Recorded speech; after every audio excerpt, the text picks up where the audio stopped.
Good morning friend. आज हम परिवहन के विभिन्न साधन सड़क, रेल, जल और वायु transportation, various means of transportation, इसमें road, rail, water and air, इनके बारे में हम बात करेंगे। जैसे कि रोड ट्रांसपोर्टेशन, सड़क परिवहन, सड़क यातायात, तो इसके बारे में अगर हमें कहना है तो भारत में विकसित परिवहन के साधनों को 4 श्रेणियों में बांटा जा सकता है। भारत में विकसित परिवहन के साधनों को कुल 4 श्रेणियों में वितरित किया जाता है, बांटा जा सकता है। सड़क परिवहन, रेल परिवहन, जल परिवहन और वायु परिवहन। परिवहन मार्गों का निर्माण स्थल सबसे अधिक खर्चीला है, क्योंकि सड़क और रेल निर्माण से लेकर उनके रखरखाव तक निरंतर व्यय साध्य है, जबकि वायु परिवहन और जल परिवहन के लिए केवल अड्डों और बंदरगाहों का निर्माण और रखरखाव आवश्यक है। लेकिन उपलब्धता एवं उपयोगिता के दृष्टिकोण से अगर देखें तो स्थल मार्ग, सड़क एवं रेल पथ अधिक महत्वपूर्ण होते हैं। तो सड़क परिवहन के बारे में हम देखेंगे। मनुष्य ही पहला भार ढोने वाला प्राणी रहा है। मनुष्य ही पहला भार ढोने वाला प्राणी रहा है। आज भी स्टेशनों, रेलवे स्टेशनों, भूमध्य रेखीय वनों एवं पहाड़ी प्रदेशों में मनुष्य बोझा ढोने का प्रमुख साधन है।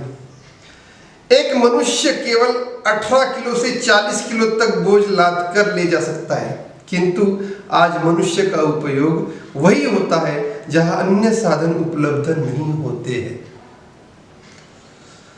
उसे पशु, मानव के विकास के साथ साथ पशुओं को भी भार ढोने का माध्यम बनाया गया है। 20वीं सदी से अगर देखेंगे तो 20वीं सदी के प्रारंभ तक सभी देशों में यह पशु चलता रहा। आज भी इसका इस्तेमाल बड़ी मात्रा में होता है। घोड़ा, गधा, ऊंट, बैलगाड़ी के रूप में अविकसित देशों में इसका प्रयोग बड़े मात्रा में होता है। तो इसमें जो सड़क परिवहन का विकास आदिकाल से ही भारत में परिवहन पथों में सड़कों का महत्व अधिक माना गया है। यह परिवहन अन्य सभी साधनों का आधार स्तंभ है, जैसे कि तथा रेल, जहाज एवं विमान की पूरक है। सड़क परिवहन के सर्वोपरि गुण उसका लचक, सेवा का व्यापक क्षेत्र, माल की सुरक्षा, समय की बचत और बहुमुखी एवं सस्ती सेवा का होना है। भारत में सड़कों की व्यवस्था बहुत प्राचीन है, पुरातन है। मोहेंजोदड़ो और हड़प्पा में ही की गई जो खुदाई है, उससे पता चलता है कि 5000 वर्ष पूर्व भी भारत में पक्की सड़कें थी, जिस पर 2 पहिए वाले तांबे के रथ चलते थे। भारतीय सम्राटों ने अपनी राजधानी को बाहरी क्षेत्रों से जोड़ने के लिए अनेक सड़कें बनवाई और चंद्रगुप्त मौर्य, इन्होंने एक सड़क पाटलिपुत्र को उत्तरी पश्चिमी सीमांत से जोड़ने के लिए बनवाई थी। यह पक्की सड़क थी तथा इस पर वर्षा का जल बहकर चले जाने को भी व्यवस्था उसमें रखी गई थी। सम्राट अशोक ने सड़क का विस्तार किया था। राजकोषीय राजमार्गों, इसमें जो राजकीय जो राजमार्ग को सुधारा गया, इसमें मुगल बादशाहों का भी इसमें सड़कें बनाने में काफी योगदान है। शेरशाह सूरी से लेके इसमें शीर्षासुरी सड़क के निर्माता माने जाते हैं। इसने बंगाल में सुनारगांव से वाराणसी, कानपुर, दिल्ली होते हुए पेशावर और वहां से सिंधु नदी तक ग्रांड ट्रंक रोड बनवाया था। इसकी शाखाएं आगरा से जोधपुर, आगरा से इंदौर, लाहौर से मुल्तान, आगरा से चित्तौड़गढ़। इस तरह से 1880 में ग्रांड ट्रंक रोड को अंग्रेजों ने भी सुधारा था।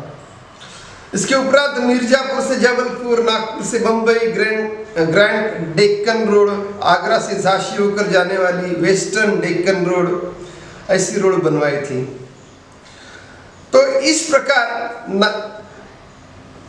इन सड़कों का, इसमें जो 1870 से अंग्रेजों का ध्यान रेल मार्गों के विकसित करने की और सड़कों का निर्माण करने का कार्य उतना ही तीव्र गति से चला। 1900 ये सड़कें 1900 तक बन चुकी थी। आर्थिक सर्वेक्षण 2014-15 के अनुसार देखेंगे तो 96,214 किलोमीटर लंबी विभिन्न सड़कों को राष्ट्रीय राजमार्गों से और शेष 1,42,687 किलोमीटर को राज्य राजमार्ग घोषित किया जा चुका है। इस प्रकार का व्यापक स्तर से सड़क मार्ग हमारे देश में विकसित हुआ है, विस्तारित हुआ है।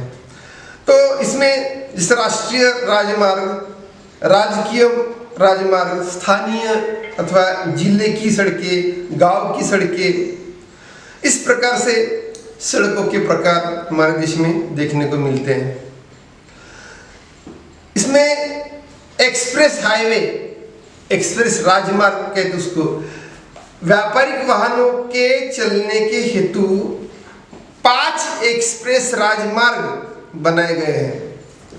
2 मुंबई नगर के उत्तरी किनारों पर है और पूर्वी और पश्चिम एक्सप्रेस राजमार्ग, पहला मुंबई के हवाई अड्डे तथा दूसरा थाने तक जाता है, तीसरा कोलकाता और दमदम हवाई अड्डे के बीच। इस प्रकार से 5 राजमार्ग, एक्सप्रेस राजमार्ग है। ग्रांड ट्रंक रोड भारत की सबसे प्रमुख सड़क अगर देखेंगे तो ग्रांड ट्रंक रोड मानी जाती है। कोलकाता से आसनसोल, धनबाद, सासाराम, वाराणसी, इलाहाबाद, कानपुर, अलीगढ़, दिल्ली, करनाल, अम्बाला, लुधियाना, जालंधर होते हुए अमृतसर तक जाती है। कोलकाता चेन्नई रोड, कोलकाता से खड़गपुर, संबलपुर, विजयवाड़ा, गुंटूर होते हुए चेन्नई तक जाती है। मुंबई आगरा रोड,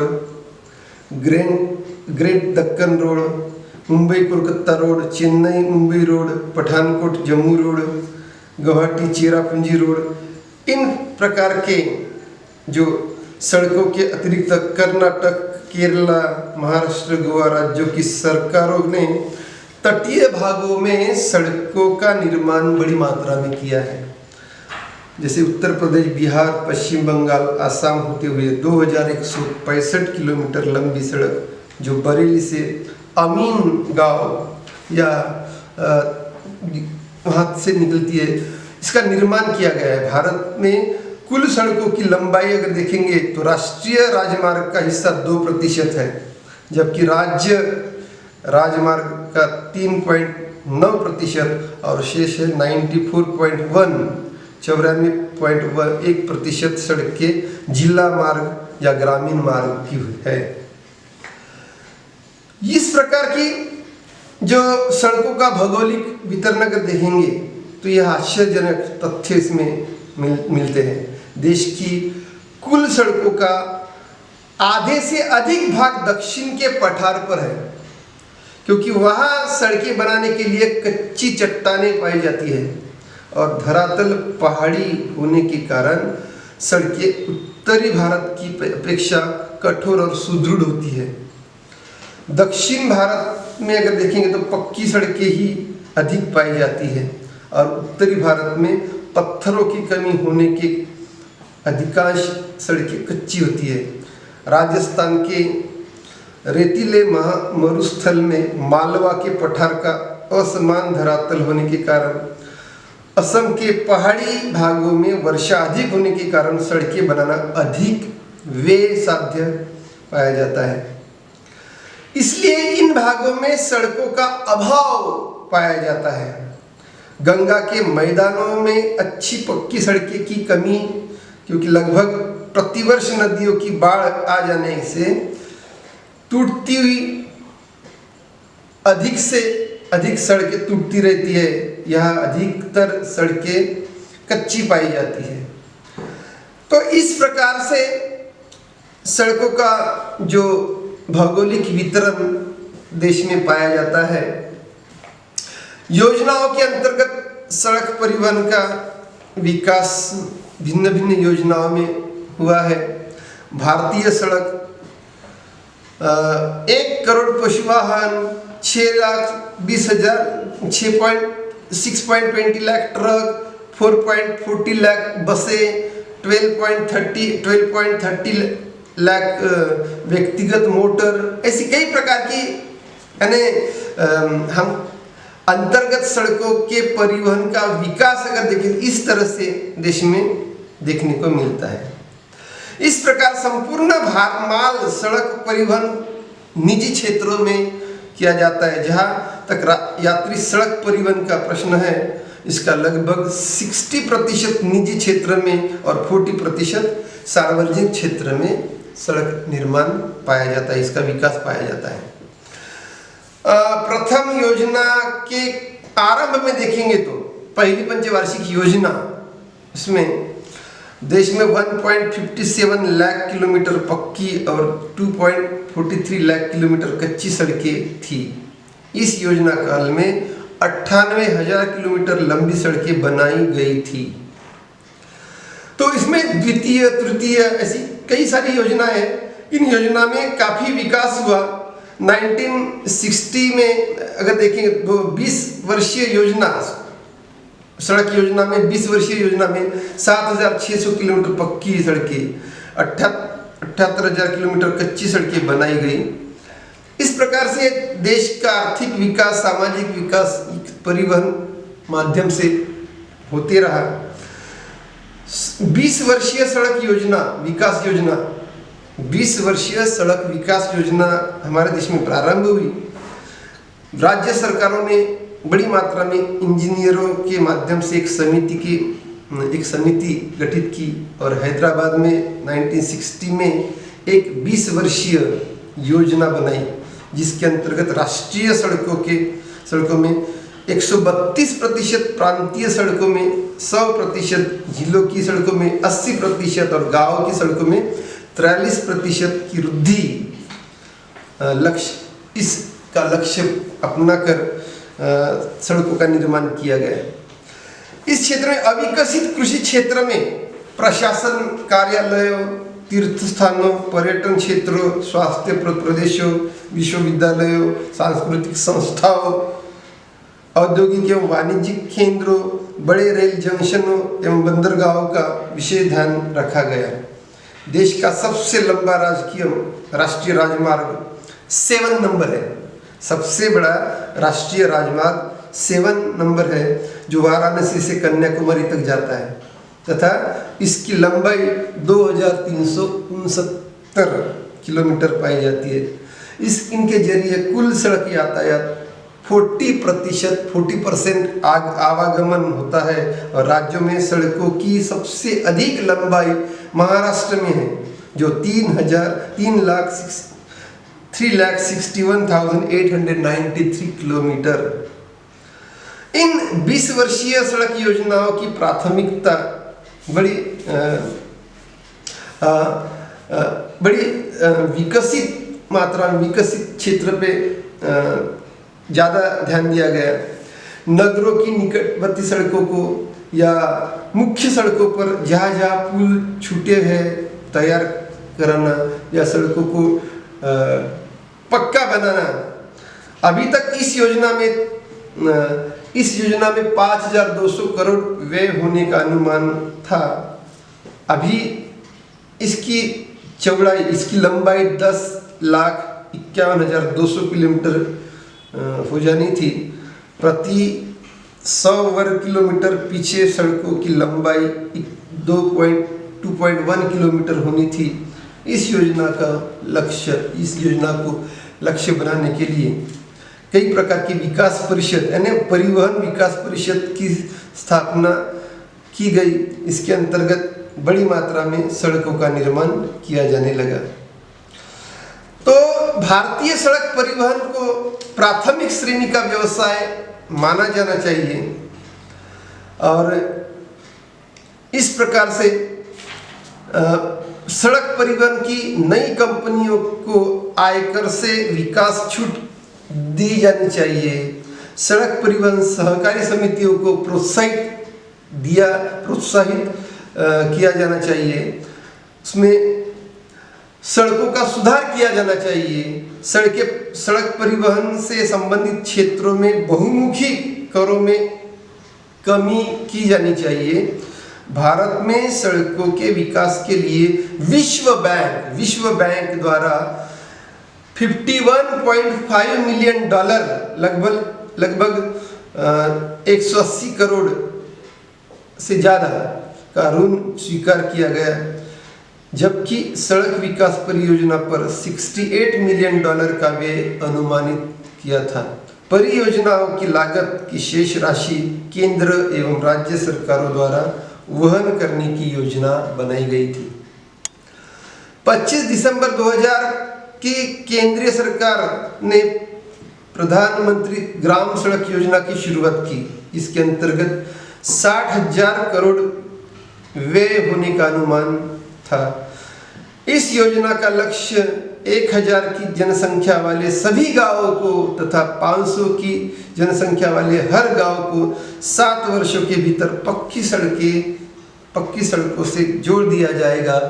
इस तरह का लक्ष्य 2000 में केंद्र सरकार ने रखा था। वर्तमान स्थिति उससे बेहतर है। आज 2014 से 2019 तक अगर देखेंगे तो बड़े राष्ट्रीय राजमार्ग को विस्तारित करने के लिए सरकार ने 600 करोड़ रुपए की राशि का प्रावधान रखा है और बड़ी मात्रा में देश की सड़कों का सड़क परिवहन का विस्तार होते जा रहा है। देश की आर्थिक सामाजिक दृष्टि से यह बहुत बड़ा कदम है, ऐसा मानना होगा। इस तरह से हमारे देश में सड़क परिवहन की अगर समस्याएं देखेंगे, सड़क परिवहन क्षेत्र में कई प्रकार की समस्याएं दिखाई देती है। भारत जैसे विशाल देश में अभी भी सड़कों का विकास आवश्यकताओं के अनुरूप बड़ी मात्रा में नहीं हुआ है। सड़कों के तीव्र गति विकास के लिए कई प्रकार की बाधाएं सड़क निर्माण में आई है। जैसे भारत में अधिकांश सड़कें न केवल कच्ची है बल्कि उन पर 70% पूरे वर्ष मोटरें नहीं चलाई जा सकती। वर्षा ऋतु में मंडियों और गांवों के बीच में संबंध विच्छेद हो जाता है। बड़ी मात्रा में उसको कठिनाई की या बड़ी समस्याओं से गुजरना पड़ता है। सड़क परिवहन एक कर की दर ऊंची होती, सड़क परिवहन पर कर की दरें ऊंची होती है, ऐसा दिखाई देता है। सड़कों पर चलने वाली मोटर गाड़ियों की संख्या न केवल कम है वरना उनकी भार या यात्री ढोने की क्षमता न्यूनतम है। देश में गरीबी है, बेरोजगारी है, भूखमरी है। इस तरह की समस्याओं के कारण देश कई हजारों करोड़ों लोगों के पास आर्थिक संपत्ति या आर्थिक उत्पन्न का साधन न होने के कारण वो बड़ी मात्रा में 4 व्हीलर का 2 व्हीलर का इस्तेमाल नहीं करते हैं। तो ये भी एक समस्या है। सड़क परिवहन संबंधी नियम जरा जटिल स्वरूप के नियम होते हैं और इस संबंधी नियम सभी राज्यों में सरल और एक रूपी नहीं होते या जटिल बनाए गए हैं।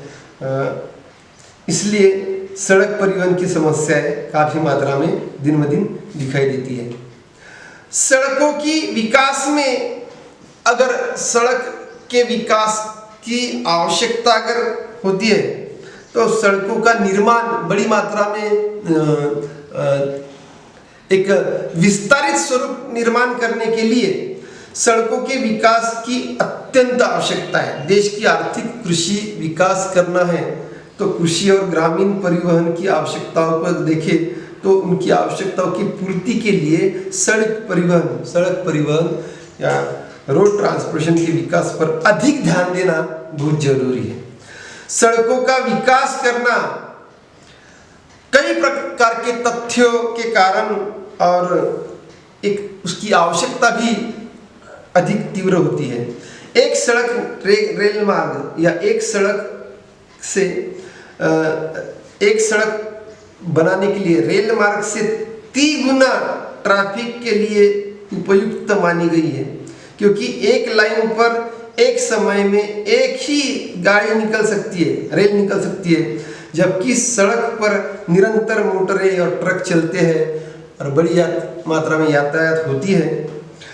1-2 पटरी वाली सड़क बनाने में अनुमानतः 3.5 लाख प्रति और 1.5 किलोमीटर तक वे होता है, इसमें वे होता है। जबकि चौड़े गेज में अगर देखेंगे तो कई प्रकार की किलोमीटर की लंबी लाइन यानी 10 लाख से अधिक वे उसमें पाया जाता है। रेलों की औसत में अगर देखेंगे दैनिक गति 80 किलोमीटर है, जबकि मोटर की गति इससे 3 से 6 गुना अधिक होती है। तो इसकी आवश्यकता बड़ी मात्रा में दिखाई देती है। देश की अर्थव्यवस्था को सुदृढ़ रूप से बनाने के लिए सड़कों का निर्माण होना या राष्ट्रीय राजमार्ग का या बड़े राजमार्ग का निर्माण होना बहुत जरूरी होता है। इस प्रकार से कई प्रकार की योजनाएं सरकार ने लाई है। तो आज मैं इसी सड़क परिवहन की महत्व पर या आवश्यकताओं पर जो भी लेक्चर दिया है, आपको एक क्वेश्चन पूछा जाता है, भारत में सड़क परिवहन निर्माण पर टिप्पणी दीजिए या उसके फायदों या इसमें लाभ या लाभ हानि व्यक्त कीजिए। इस प्रकार से क्वेश्चन पूछा जाता है। तो मेरे ख्याल से ये जो मैंने सड़क परिवहन पर जो भी वर्णन किया, इस पर पहली बात आप समझेंगे और अच्छा प्रिपरेशन करेंगे। मैं यहाँ मेरा लेक्चर समाप्त करता। Thank you.